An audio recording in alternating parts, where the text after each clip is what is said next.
Olá a todos que estiverem assistindo esse vídeo. Eu me chamo Fernanda Álvares Freire e eu sou doutoranda bolsista de doutorado pleno em História Antiga na Universidade de Münster. Eu trabalho atualmente com o corpus documental do Egito Lágida, no terceiro século a.C., e esse corpus documental é um arquivo coletado por um homem chamado Zenão, que era responsável pela administração de uma propriedade rural pertencente ao ministro de Finanças do Egito Lágida. Então, nesse arquivo nós temos cartas, recibos, contratos, petições, etc., que foram coletadas por esse Zenão e sobreviveram às intempéries e chegaram até nós em diferentes estados de preservação.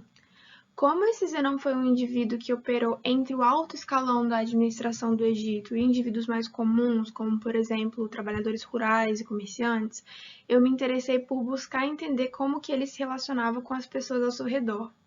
A questão que motivou a minha pesquisa era entender se ele exercia um papel de broker, uma espécie de intermediário estratégico, entre o centro de poder, lá em Alexandria, e a periferia na região do Faium, que era onde ele morava, onde ele administrava essa propriedade rural.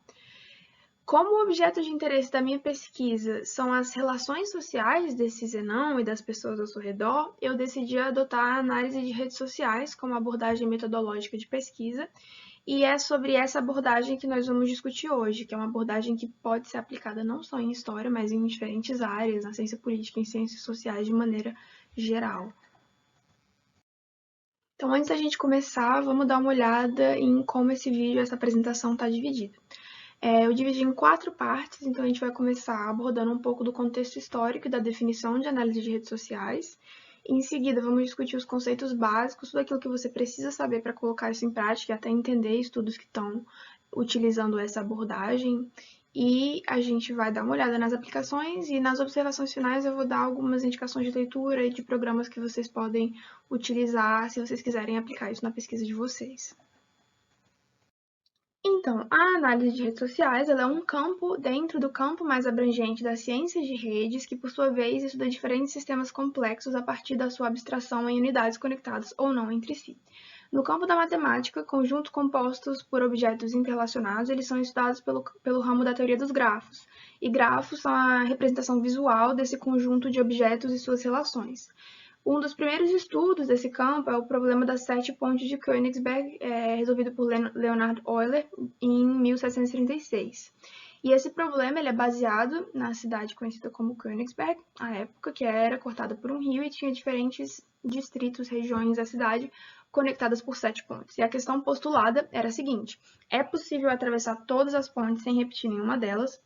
E a resposta para esse problema é não. E duas considerações muito importantes elas foram desenvolvidas por Euler na resolução desse problema. Primeiro os prédios, as ruas e a disposição dessas pontes, dessas regiões da cidade, não são importantes para a resolução do sistema. É necessário abstrair todas essas informações e reduzi-las apenas ao que é essencial para que você responda. É possível atravessar todas as pontes sem repetir nenhuma.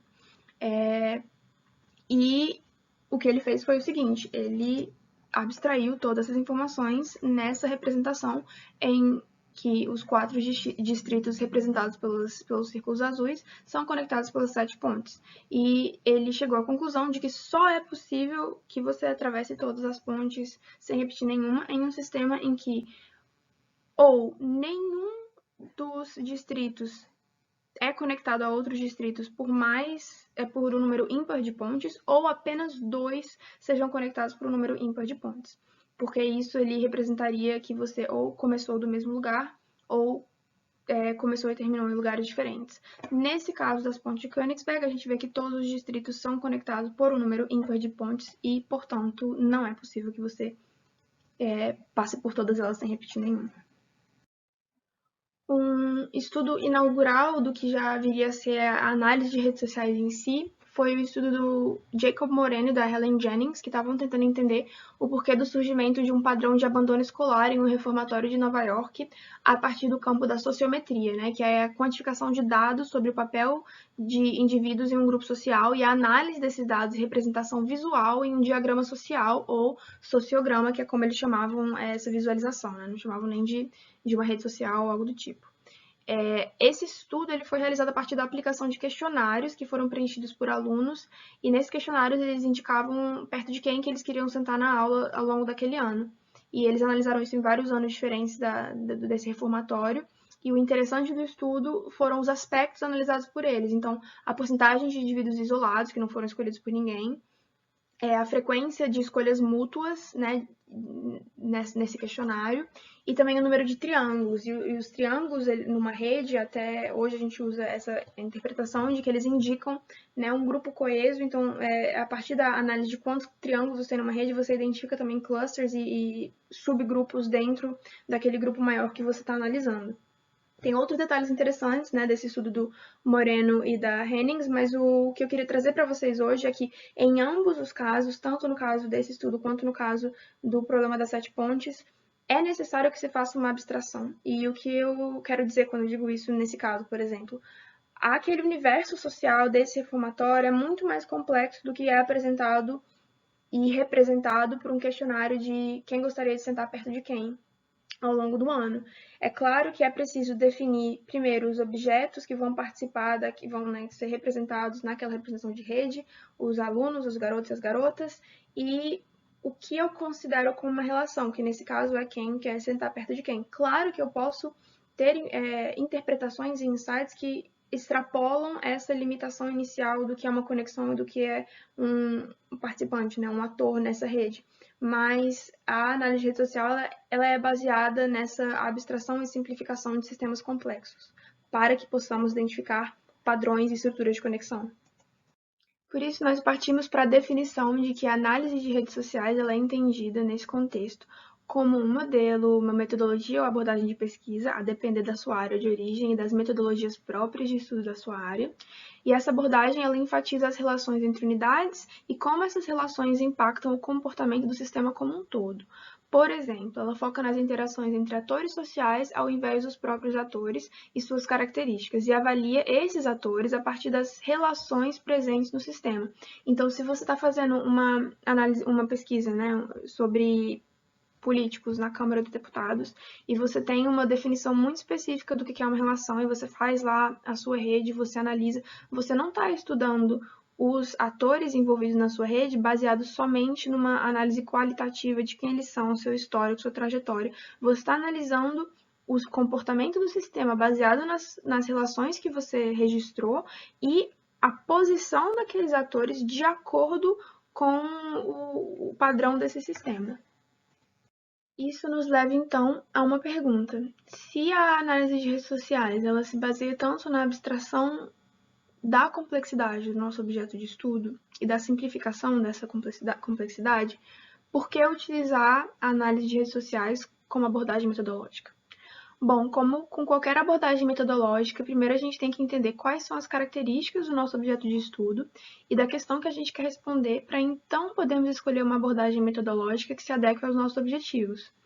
Como o foco da análise de redes sociais é em dados relacionais e a sua execução ela é baseada em análises quantitativas através de ferramentas computacionais, ela se torna uma abordagem muito boa para pesquisas que buscam entender padrões de conectividade em sistemas e como eles afetam o funcionamento do sistema, e também pesquisas com uma grande quantidade de dados para análise. É uma abordagem interessante também pelo fato de que hoje em dia a gente está rodeado por sistemas complexos de unidades interconectadas. A própria internet é um exemplo disso. Mas quando a gente está falando em redes sociais, a gente pensa de imediato em redes como Twitter, Facebook, Instagram, etc., que também tem sido foco de estudos em ciências sociais, utilizando até análise de redes sociais. No caso do Twitter, por exemplo, diferentemente das pesquisas que analisam o conteúdo dos tweets, a análise de redes sociais ela privilegiaria a interação entre os usuários. Então, tweets ou até mesmo palavras ou hashtags utilizadas, que você pode traçar todas as conexões dependendo do que você define como os objetos e as conexões, né? Em um estudo de 2015, por exemplo, dois pesquisadores, o Grandjean e o Mauro, eles analisaram a comunidade de humanidades digitais no Twitter, e para isso eles partiram da definição de unidades como as contas do Twitter associadas ou auto-identificadas como pertencentes ao campo de humanidades digitais. Eles têm uma série de critérios que eles definiram para escolher quem eles colocariam na análise, os perfis de usuários. E as relações entre essas unidades elas foram definidas a partir do critério de quem segue quem nessa rede social, né, no Twitter. E isso é um exemplo de pesquisa de análise de redes sociais utilizando dados do Twitter. Mas antes de a gente discutir aplicações, eu queria dar uma olhada com vocês nos conceitos básicos, até para a gente entender melhor como se faz essa pesquisa e como ler os resultados. Então, as unidades mais básicas com as quais a gente vai trabalhar, elas são conhecidas em português como nós e arestas. Os nós, eles são os componentes que se conectam no sistema, e as arestas, elas são as conexões entre os nós. O que nós definimos por nó e por aresta vai depender da pesquisa e do objeto de pesquisa. E eu vou repetir isso várias vezes, né, nessa apresentação, acho que eu já falei até várias vezes, mas isso é muito importante. Porque, teoricamente, qualquer coisa pode ser um nó, qualquer coisa pode ser uma aresta, e você tem que definir muito bem para que as suas interpretações desses dados e os insights que você vai tirar do seu estudo com essa abordagem metodológica, eles tenham algum valor ali dentro da sua pesquisa. Então, os nós, eles podem ser, por exemplo, pessoas, instituições, usuários do Twitter ou até mesmo os computadores em uma rede. E aqui vocês podem observar nessa representação que os indivíduos, as pessoas, elas foram representadas como círculos e as instituições, elas foram representadas como triângulos. Então, numa rede, você pode ter diferentes tipos de nós, como essa que eu estou representando agora, uma bem simplificada, só com 4 nós mesmo, e você tem, né, pessoas conectadas a instituições, pessoas conectadas entre si. Eu posso ter uma rede com 50 tipos diferentes de nós? Pode, mas aí você está indo contra aquele princípio de simplificar e você vai estar também afetando as leituras que você pode tirar dessa rede, dos cálculos que você pode fazer das medidas que a gente vai ver em breve. Então, impossível não é, mas você tem uma outra camada de complexidade que você tem que aplicar na sua própria abordagem na análise de redes sociais. Então, tem algumas abordagens já dentro de análise de redes sociais que elas estão visando entender e poder representar sistemas mais complexos, com diferentes tipos de nós, ou com a ideia de temporalidade. Você tem o desenvolvimento de métodos como Multilayer Network, eu não vou falar hoje, mas vocês podem pesquisar se tiverem interesses. E as arestas, elas também são definidas dessa forma. Então, você tem que definir muito bem, muito fechadinho o que é uma aresta para você aplicar aquilo na sua pesquisa, porque senão os dados que você vai obter também vão ser difíceis de ler e de trazer realmente algum insight para sua pesquisa. E a gente tem alguns tipos diferentes de arestas. Então, aqui no slide vocês podem ver que a gente tem arestas direcionadas, então você tem aqui a setinha que mostra de onde que está vindo aquela relação para quem. Então, se você está analisando uma rede de transações financeiras, A enviou dinheiro para B, então só faz sentido se você tiver uma direção registrada. Você tem não direcionadas, então se você tem uma relação mútua, por exemplo, a amizade no Facebook, normalmente elas são não direcionadas, vocês é mútuo se A está conectado a B, B também está conectado a A. E você também tem arestas recíprocas em que a reciprocidade daquela ligação ela é importante, então o fato de não ser direcionada não é uma quantidade de informação suficiente que você queira demonstrar ali. Você tem weighted, que é um conceito do peso que aquela conexão tem. Então, se você tem, por exemplo, frequência, se você tem uma pessoa que está se conectando a outra pessoa em diversas vezes, numa rede em que isso não é tão comum, você talvez queira representar aquela frequência ou o peso de uma amizade mais forte. Se você coloca um questionário para alunos e você pede para eles colocarem ali os 3 melhores amigos e uma nota, né, da força dessa amizade, talvez você queira representar isso na sua rede também. E você tem o self-loop, que seria um nó que está conectado a si mesmo. E essa conexão em si mesma, ela também vai depender do que você está definindo como uma conexão na sua rede. Então, seguindo na apresentação dos conceitos básicos, a gente vai ter as diferentes formas de representação desses dados relacionais que você vai ter na sua pesquisa, de um grafo, né? Então, desse lado aqui, a gente tem a representação visual de um grafo, que é o que a gente está acostumado a ver quando a gente está vendo pesquisas em análise de redes sociais, que você vai ter as bolinhas conectadas a outras bolinhas por traços curvados ou traços retos, e você tem também a representação da matriz de adjacência de uma rede. Isso é um conceito muito importante também, a gente faz vários cálculos baseado nisso, só que dependendo de como você faz a sua pesquisa, talvez você nem precise trabalhar com uma matriz. Então, o seu conhecimento matemático, na minha opinião, ele deve ser o suficiente para você entender os algoritmos e os cálculos que você está aplicando, mas não significa necessariamente que você tenha que ser capaz de desenvolvê-los você mesmo. Então, a matriz de adjacência, ela representa, no linguagem matemática, essas conexões. Então, você vai observar que a gente tem aqui, né, os nós, e a gente tem representado os mesmos nós em linhas e colunas. E aqui você vai ver que nessa linha diagonal, tudo é zero, porque a gente não tem nenhum self-loop. Então, a gente não tem A conectado a A. E você também vai observar nessa matriz especificamente que ela é simétrica. Então, quando A é conectado a B, A é conectado a B, B é conectado a A, porque a gente não tem uma direcionalidade nessa matriz. Bom, só que a matriz e também a própria visualização, elas não são muito adequadas para a fase de registro dos dados relacionais da pesquisa. E até, às vezes, quando você está no dia a dia da pesquisa procurando um nó específico, checando informações, não é a melhor forma. Seja você fazendo diretamente a parte da visualização, seja você escrevendo uma matriz de adjacência. Então, a gente geralmente vai trabalhar com data frames, né, com tabelas. Você pode fazer isso no Excel, você pode fazer isso no FileMaker, no R, com Python. Tem também outras formas de gerenciamento de base de dados e você pode usar tudo isso para gerenciar os seus dados relacionais. Geralmente a gente vai ter dois data frames, então um vai conter todos os dados sobre os nós da sua rede. Então, esses exemplos aqui são bem simplificados, só para a gente pegar a ideia mesmo. Então, você precisa de um identificador único para os seus nós, e esse identificador único ele vai ser utilizado de novo no seu data frame para registrar as arestas. Então, a gente vai ter também geralmente um nome ou um rótulo, um label para aquele nó, que vai te ajudar a identificar ele, vai ajudar o pesquisador e o interpretador daqueles dados, o seu leitor, o seu orientador, a entender aqueles dados. Porque se você colocar só o identificador, não dá para tirar muita conclusão daquilo ali, o humano lendo aqueles dados. E você vai ter a outra tabela com um identificador único também para cada uma dessas arestas, o nome, um label para essas arestas, e o nó de origem e o nó de destino, e se ela é direcionada ou não. Então, se fosse não direcionada, não interessa se eu coloco N1, N2 ou N2, N1, porque o tipo é não direcionada. E, bom, nesse caso aqui eu representei de uma forma bem simples, uma rede de troca de cartas aqui. E aí você vai observar que como eu coloquei todas as arestas como direcionadas, a matriz de adjacência ela não é simétrica mais. Então a gente não tem a mesma representação numérica de um lado que a gente teria em outra, porque está indo de um para o outro nó, e isso é importante. E aqui embaixo a gente tem a visualização.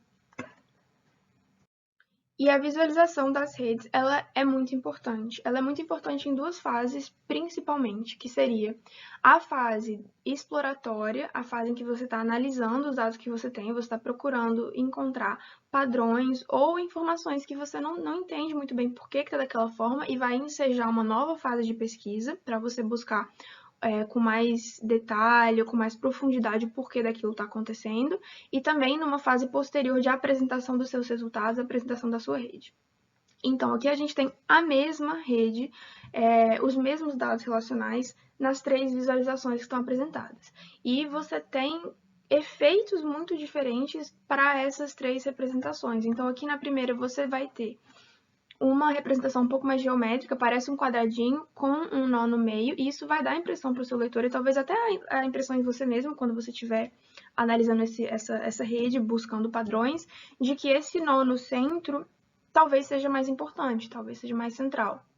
Se a gente representa de outra forma, a gente já vê a distribuição mais simétrica de todas essas arestas, então vai parecer que é uma rede mais uniformemente conectada. Já se a gente separa, a gente divide esses 8 nós ali, coloca 4 de um lado que não se conectam entre si, 4 do outro lado que também não se conectam entre si, só se conectam, né, os dois lados entre si, você vai ter essa representação que é bem típica de redes bimodais, que a gente tem dois tipos diferentes de nós, como aquele que eu mostrei entre pessoas e instituições.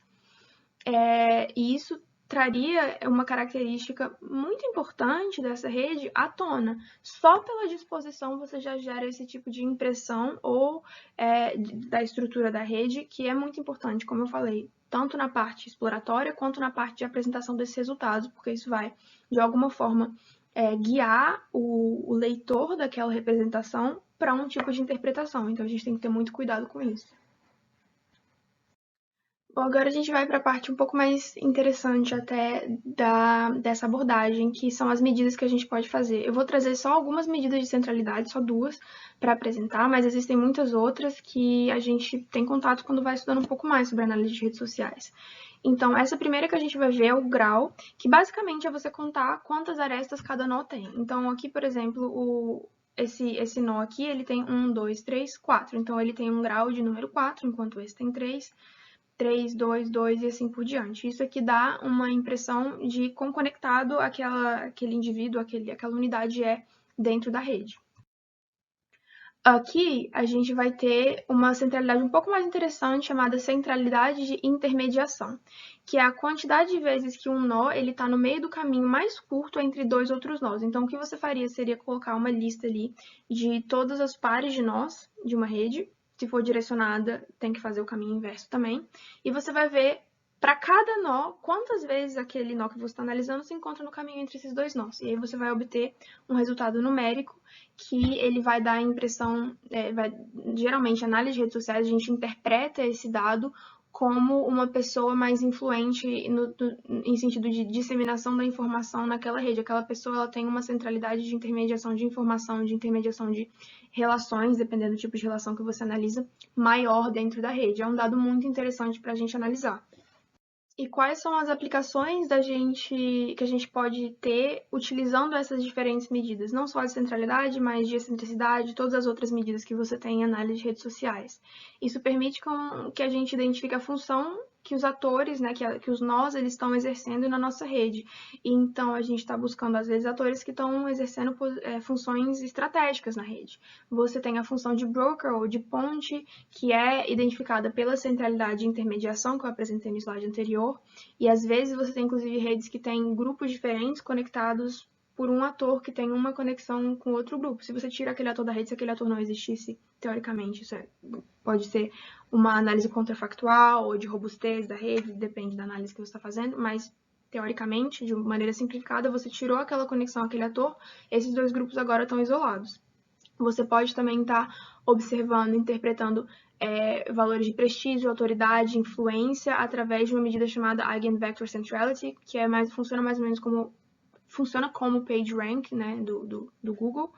E você também pode estar observando a participação dentro de subgrupos. Então, você vai estar olhando para medidas como Clustering Coefficient, você vai estar olhando para formação de grupos dentro de uma rede, você vai estar olhando para atores que exercem certas funções dentro desses subgrupos. E você também pode estar identificando padrões na estrutura geral das conexões de uma rede. Quão conectada essa rede é. Então, tem um cálculo que você pode fazer que vai te indicar qual é a quantidade máxima de conexões de arestas dentro de uma rede e você compara isso com a conectividade da rede que você está analisando. Você pode observar a quantidade de subgrupos da sua rede, quantidade de indivíduos isolados, e isso traz informações que podem ser muito relevantes para a sua pesquisa. Então, aqui eu trouxe para vocês um exemplo, uma rede da minha pesquisa, que essa parte que vocês estão observando nesse slide é sobre a circulação de correspondência no Egito Antigo. Então, o que eu fiz foi, eu peguei todos os dados que a gente tem atualmente sobre cartas em papiro que circularam no Egito, e é esse grafo que vocês conseguem observar aqui desse lado do slide. Então, todas essas são do terceiro século a.C. Então, a gente tem aqui 96 nós, 830 conexões, e aí o que eu fiz foi filtrar, tirar dessa rede aqui todas as cartas que pertencem ao corpus documental que eu estou analisando no meu doutorado, o arquivo do Zenon, para ver qual que é o impacto do arquivo do Zenon, das correspondências do arquivo do Zenon nessa rede, porque esse arquivo é um dos maiores que a gente tem, é o maior que a gente tem do período. Então, o que eu pude observar aqui, essa medida que a gente tem, os nós, eles estão em tamanhos diferentes, dependendo do grau de centralidade de intermediação deles, e as cores são definidas a partir da região no Egito em que cada nó desse é. Cada nó desse é uma localidade no Egito. Então, eu tenho aqui, por exemplo, que antes de eu filtrar Alexandria tem uma importância muito maior do que quando eu tiro aquelas cartas do meu corpus. Então, isso me trouxe, entre outras interpretações, né, que eu tirei dessa fase da pesquisa aqui, abriu um novo caminho para mim, pesquisar por que isso acontece. Então, como eu disse, é uma ferramenta muito útil para a fase exploratória da sua pesquisa. E aqui a gente pode ver também uma outra forma de representar esses mesmos dados, né? Então aqui, between and centrality é justamente a centralidade de intermediação, e eu estou avaliando a alteração para algumas localidades importantes no Egito sem o arquivo de Zenão e com o arquivo de Zenão. Então, com o arquivo de Zenão, a gente vê que algumas dessas localidades elas têm um aumento significativo na sua centralidade de intermediação. As considerações finais que eu queria trazer para a apresentação de hoje são as seguintes. A definição de nós e arestas, de novo, depende do seu objeto de estudo. Então, no caso que eu apresentei para vocês da minha pesquisa, são cartas que vão de um lugar para outro lugar. Então, tem que ser cartas. Às vezes, vai ter uma petição que vai de um lugar para outro lugar e isso não está apresentado ali naquela rede. Então, tem que ser uma definição que você faz antes de montar a sua rede. A análise de redes sociais, ela também é esse modelo abstrato. Ele é um modelo e modelos têm defeitos, mas também trazem vantagens, que seria o foco nos dados relacionais, que se torna uma excelente ferramenta para análise exploratória, para te demonstrar novos caminhos que você tem que estar olhando com mais cuidado, que você tem que entender melhor por que aqueles padrões estão aparecendo na sua rede. E é sempre importante você complementar os resultados que você obteve com estudos qualitativos, tentar explicar, não só apresentar os dados que você obteve com análise de redes sociais, mas também explicar com literatura especializada ou com uma pesquisa qualitativa que complemente aquilo, por que aquilo acontece. Caso você queira tentar utilizar análise de redes sociais na sua pesquisa, o programa que eu utilizo atualmente para a fase exploratória da minha pesquisa é o GEF. Ele é muito utilizado, só que as visualizações que ele gera, às vezes elas são um pouco poluídas, como vocês viram na imagem que eu trouxe, então talvez não seja melhor para publicação em artigos ou mesmo para você colocar no seu slide. O Node Excel também é muito bom, eu particularmente não uso, e o Node Goat também recomendo, esse eu já usei um pouco, e também tem muitas funcionalidades legais, principalmente para você poder colocar a noção de temporalidade, como aquela rede vai se alterando ao longo do tempo. E também um pouco de conteúdo extra, caso você queira se aprofundar, o livro do Newman, uma introdução às redes, né, em inglês, excelente livro, ele traz muito bem apresentados os conceitos, tanto matemáticos quanto a teoria da área, e alguns vídeos no YouTube que também são muito informativos, muito legais, que vocês podem acessar. Muito obrigada para quem assistiu. Se vocês quiserem me mandar um e-mail, tiverem alguma dúvida, eu estou à disposição. Queria agradecer muito também o convite do pessoal dos Métodos em Pauta, e foi um prazer para mim participar aqui do Drops. Tchau!